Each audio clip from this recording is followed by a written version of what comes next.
creating jobs and boosting local economies and fostering trade. Tema to Mpakadan Railway Line. The 97-kilometer Tema to Mpakadan Railway Line, which is part of a multimodal system connecting Tema Port to Bupe Port via Water Lake, has been completed. However, the viability of the rail line depends on fleet services, but requires further investment in port infrastructure to facilitate the transfer of cargo between rail and the lake. Government has therefore taken steps to develop the line for fleet operations. Western Railway Line. The Western Railway Line spans 330 kilometers from Takoradi to Kumasi, with a branch line extension from Dunkwa to Awasu. Construction on sections of the line, the 22-kilometer Kojo Krom to Mansu, 78 kilometers from Takoradi Port to Hini Valley, and 6 kilometers Edom to Kesi have all been halted since December 2024 due to unpaid payment certificates by the previous administration. Government, through the Ministry of Transport and Ghana Railway Development Authority, is engaging stakeholders, including the Ministry of Finance and the Attorney General's Office, to resolve the outstanding issues to enable the contractor to resume work. I am delighted to share with you that Amandi Construction, one of the contractors, have resumed work and currently on site. 2. Perfection of titles to railway lines. The Ghana Railway Development Authority is currently collaborating with security agencies and Lands Commission to launch a campaign to remove encroachers from the railway right-of-way and perfect titles to railway lands nationwide. This is to enable our contractors to have unimpeded access to land and facilitate early completion of railway projects. 3. Railway labor issues and Ghana Railway Company Limited staff salaries. The Ghana Railway Company's operations have declined over the years due to infrastructure deterioration, which has limited its capacity to generate sufficient revenue to cover its operational costs, including staff salaries. We are engaging with the Ministry of Finance and stakeholders to develop a sustainable solution going forward. Ladies and gentlemen, I must add that we feel for the workers and we have gotten close to resolving this issue and getting them their salaries. Ghana Transport and Logistics Fair. Honorable Minister for Government Communications, Deputy Minister for Transport, the Ministry of Transport will be hosting the first ever Ghana Transport and Logistics Fair, scheduled to take place at the World Trade Center in Accra from the 22nd to 24th of this month.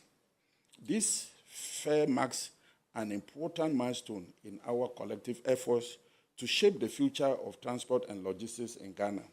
It will serve as a unique platform for innovation, collaboration, and exchange of ideas that would drive efficiency and growth in this critical sector. I extend a warm invitation to all stakeholders, industry leaders, investors, and experts to join us for this landmark event. Together, we will chart a new pathways, strengthen partnership, and unlock the vast opportunities that lies within Ghana's transport and logistics industry. Honorable Minister for Communications, Deputy Minister, Chief Director and Directors of the Ministry of Transport, members of the press, I have attempted to provide you with some insights into the sector's activities during this period. Although not exhaustive, I trust this presentation sets the tone for engagement with the public through the media present here today. Any gaps I may have left will be addressed during the questions and answer time.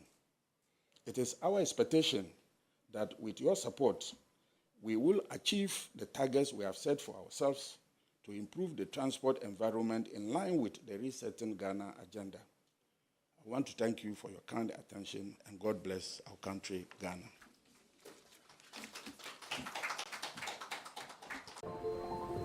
The world sneaks up on you when you travel. With everything that's new to you. Presentation, which has highlighted key developments in the sector. At this stage, we will take questions from members of the media present. So as is the established rubric, if you have any question, please come up to the microphone, indicate who you are, which media house you represent, and go straight to your question. You also know that we don't encourage lengthy preambles in the interest of time.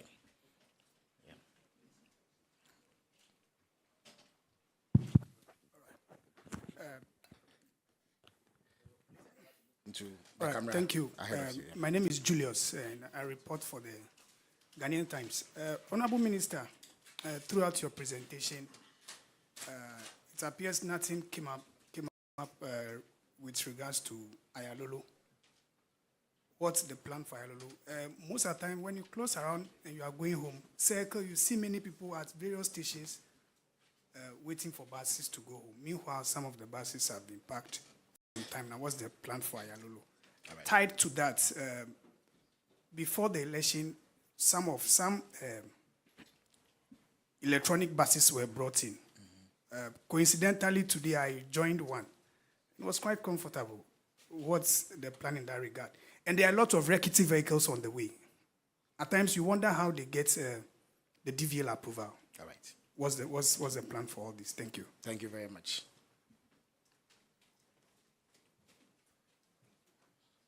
I'm Seti GBC.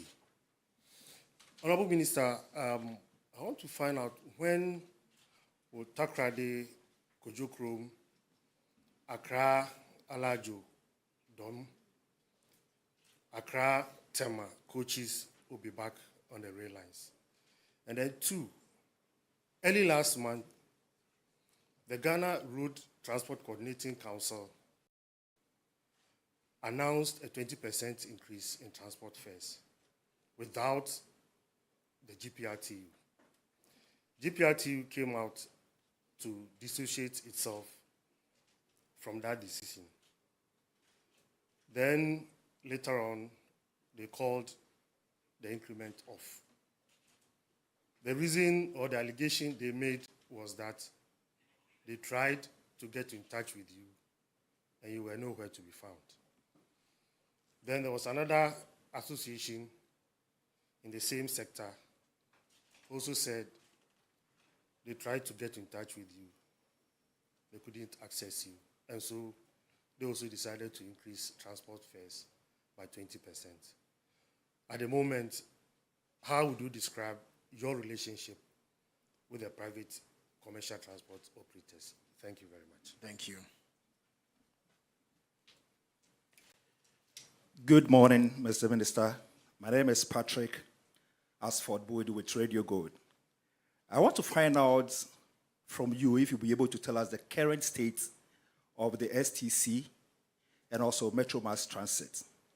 Because generally it is viewed or perceived as these entities are not making profit. And so if they are not making profit, why do we always have to push money into it when it is not making profit? Especially when you have a business that is not making profit, you think otherwise, but not, putting more money into it. So I just want to find out the current state of these two state transport services. Thank you. All right, thank you very much. So we'll take the last question in this batch, after which we'll come back for. So good morning, my name is Emmanuel Romiotete. I work with Ahuto FM. Please, Article 36, Section 9 of our Constitution calls for balanced regional development.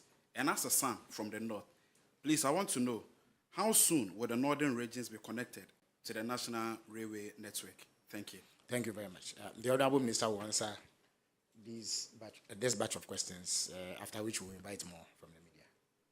Honorable Minister, the floor is yours.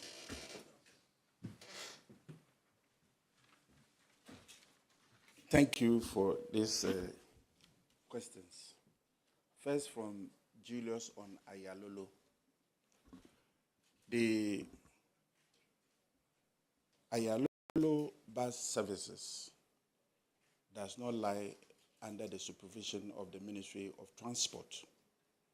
they are under the Ministry of Local Government. But we are also aware that we need to collaborate to ensure that we provide that kind of transport for our people. And so I have had talks with the minister just to help improve upon their operations. One of the things we're going to do is to look at the terminal by the Accra Metropolitan Assembly that has been taken over by hawkers and other people. We have visited the places and ensuring that we will get the Ayalolo buses to run. The other issue is that a lot of them will require huge sums of money to put them back. So I know the minister is working to get new fleet to support their operations. The second question was on EV vehicles. What is the plan?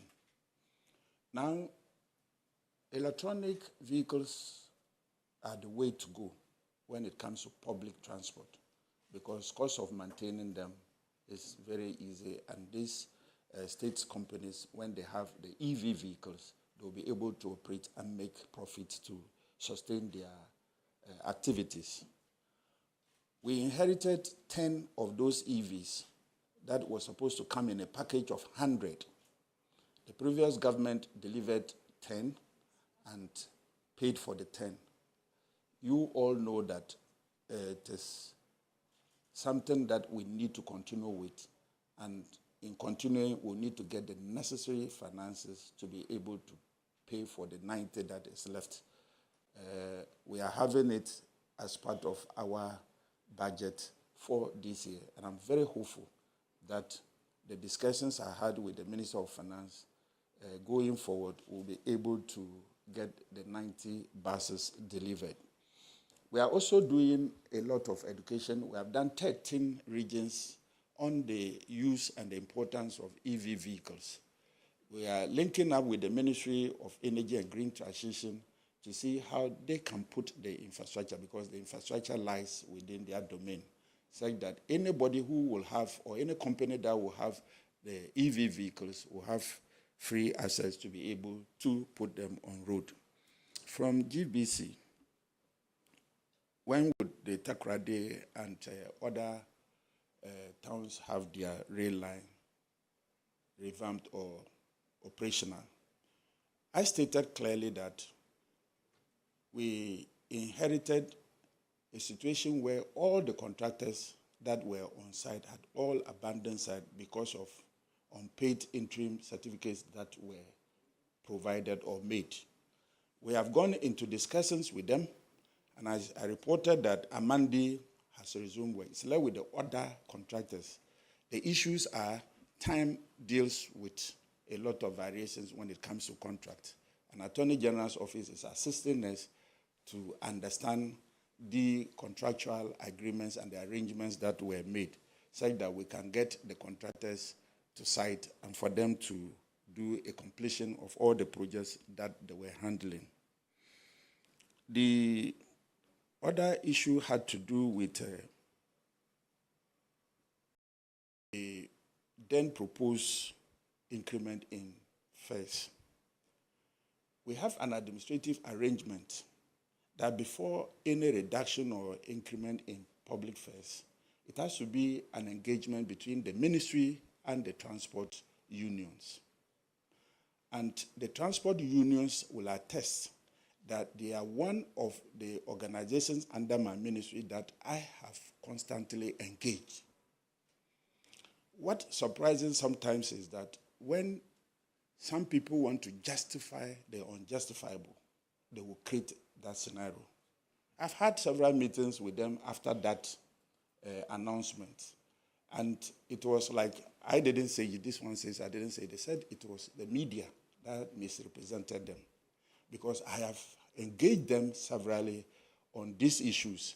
How did I get to the 15% reduction in the transport fares if I didn't engage them? And GPRTU wasn't part of them because they saw that that was not the right way, but they just decided to engage with other reasons that I cannot state here. But I've had a good working relation with all of them, and I want to still say that going forward, we will continue to engage in the same manner to ensure that we provide service to our people. So our relationship is good. Current state of Metro Mass Transit Limited and Intercity STC. I stated that they are in distress and they need financial support. These two institutions have been run down to the point that if not a proper intervention from government, they will not be able to stand on their own. There have been several engagements with them, and that is why I stated that we are going to renew their fleet, and I stated the number of vehicles we are expecting to support their operations. What we have realized is that over the years, a lot of the activities were ceded off to private companies.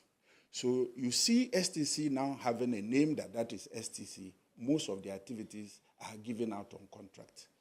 And I must report that we are engaging those people a way to retrieve those activities and put them back to STC so that they can generate the needed revenue.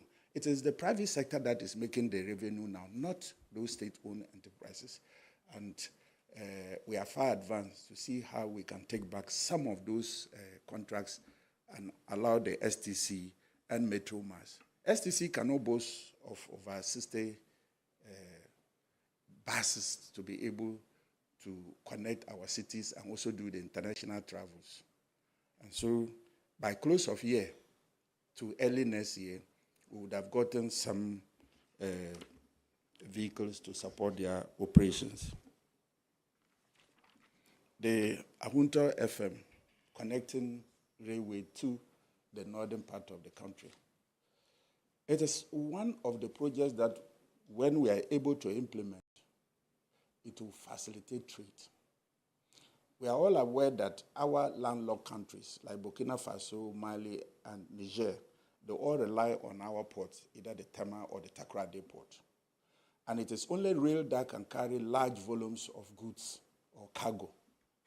And so if we have a lot for them to take from our ports to their countries, then the best way is to develop the rail sector. About 3 weeks ago, the Minister for Infrastructure, Burkina Faso, was in my office. We had serious engagement, and it is at the level of our bosses for us to consider a kind of joint rail program between Ghana and Burkina Faso. And so we will not put timelines, but I can assure you that we are working diligently to ensure that we use the rail so that we can take the traffic from the trunk roads onto the rail that will serve our people in a better way. Thank you. Thank you very much, Honorable Minister. If there are any more questions, we will take them at this point. Yeah. Yes, there was a question on what you are doing about the increasing number of rickety and poorly maintained vehicles on our roads, which many believe contributes to road accidents. So you may want to take that in the next round. No, when the next batch of questions are asked. Yeah. Please go ahead. Okay. Good morning. I'm Salamat Kukwa Pinto. I work with the Spite Media. I have 3 questions for the minister. The first one has to do with Ghana Airlines. In his presentation, I didn't hear anything about it, so I want to know what's the sector. I think it was the first thing that he touched on, but don't worry, he will take the opportunity to reiterate so I want the to point know for your benefit. what his sector is doing about it to bring Ghana Airlines back. Then next has to do with some penalties from DVLA. Some driver unions were said that they did not had any consultation with the minister, and so they were demanding its withdrawal. I want to know his response. Please clarify, what exactly are you requesting to be withdrawn? Okay, so one has to do with the fact that if they do not, if the DVLA requirements, some of them do not have it, then the punishment is that they take their driver licenses from them. Okay. Some of them. You are talking about sanctions for road traffic violations. Yes, Okay. please, yes, please. I want to know his response. And the third one has to do with the EV vehicles. Yeah. So I know Ghana wants to transition into the green environment, but I want to know from him, how is the charging points going to be like? Is government Does government have plans to put up charging points, just as we have Goy filling stations, Shell filling stations, where when you move, you can refill your vehicles? Is government planning to have some of these charging points to help with the EV vehicles? Thank you. Thank you very much. Thank you, Minister. I want my questions to be answered in three, so if possible, I want to speak three. I'm not too sure about the minister's tree, but no problem. We'll make the most of the situation, yes.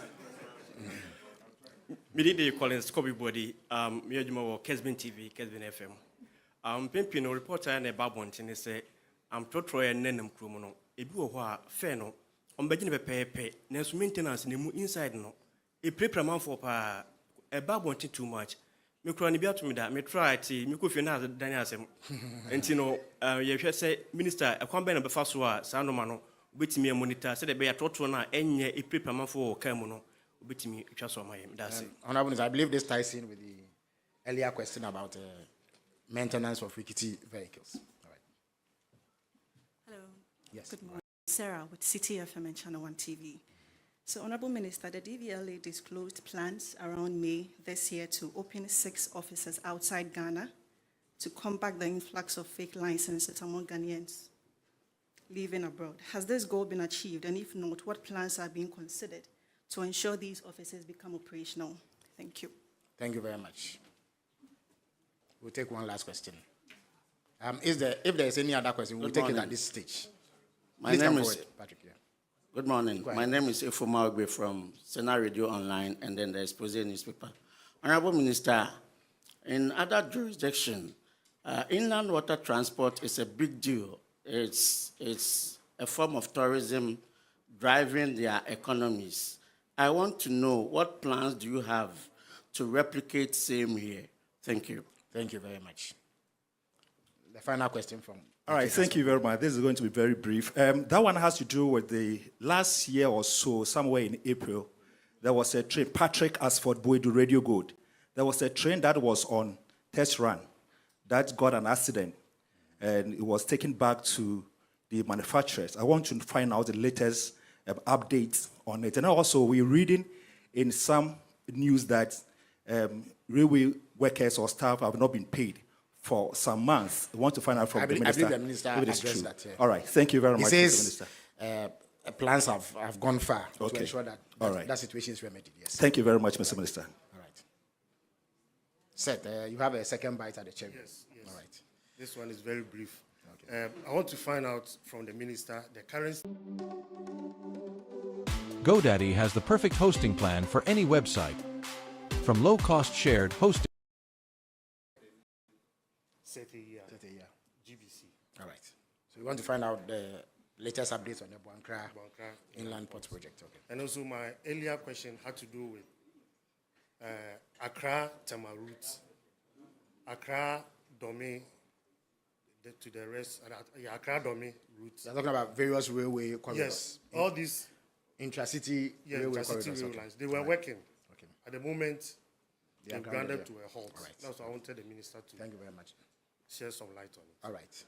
So we'll take 2 additional questions, and then we'll call it a day on questioning. All right, so I'm just running a bit. Please go ahead, yes.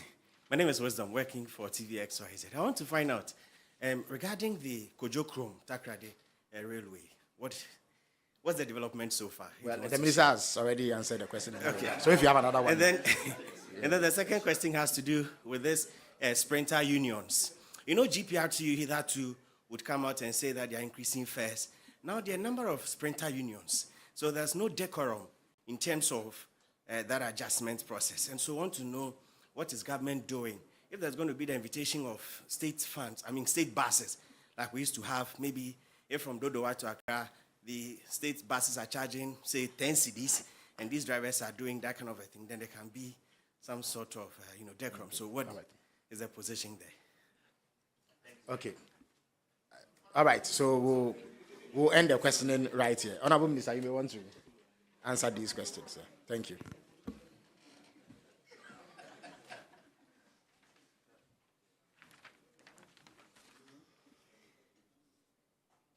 Thank you.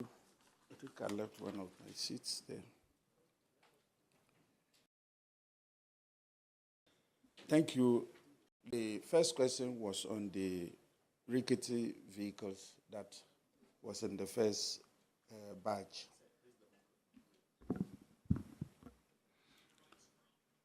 The Ministry of Transport have observed that most of our vehicles on our roads themselves cause these accidents that we experience on a daily basis because of their state.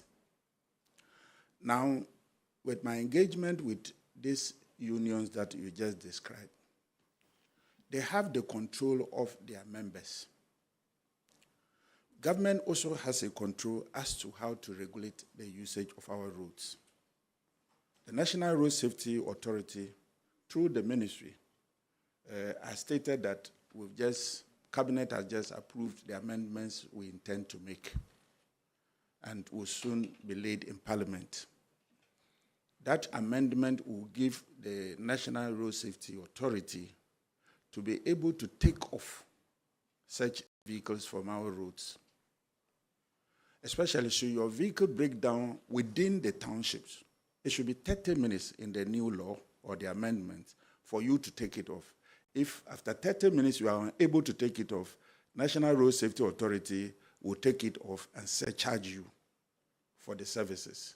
This, we're just waiting for Parliament to resume and we'll put the proposed amendment before Parliament. And I'm sure that it will go a long way to help us. But for now, MTTD and a private company does this kind of towing and removing some of these vehicles from our roads. But they don't have the numbers to be able to do that. And we will soon be getting to remove all these vehicles from our roads through the unions, such that we will be able to moderate or coordinate it without any problem of taking somebody off and having troubles. Despite media, I mentioned that His Excellency the President directed that we work to re-establish a national air carrier, and that I inaugurated a 10-member task force that is currently working. They have submitted an inception report and an interim report who focus on the financial modalities that will take to be able to re-establish a national airline. And they are also looking at other practices that should we re-establish that airline, what or how will it be operated such that government interference will be very minimal for it to function for the kind of aviation industry we want to feed in. EV charging installations. I stated that the Ministry of Energy and Green Transition is responsible to electronic energy infrastructure. But as a Ministry of Transport, we are not sitting aloof on that aspect. We are also going to take lead to create one of the charging infrastructure at our ministry, so that any private person who has an EV vehicle within the ministries will be able to just branch in and have your vehicle recharged.